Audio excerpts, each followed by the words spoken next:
Hey YouTube. Get this little look here from package from Bill. He sent me several locks to practice on, and this one was in there. I don't know if that spells Shanghai or not, but I think that might be what it says. There's a key. Little teeny tiny thing here.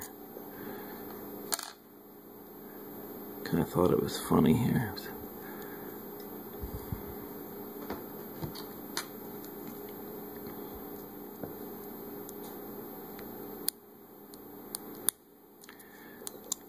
Shanghai means they tie you up and take you away, right? I don't think they'd be using a lock like this. It's kind of funny because it's on the other side of the key. It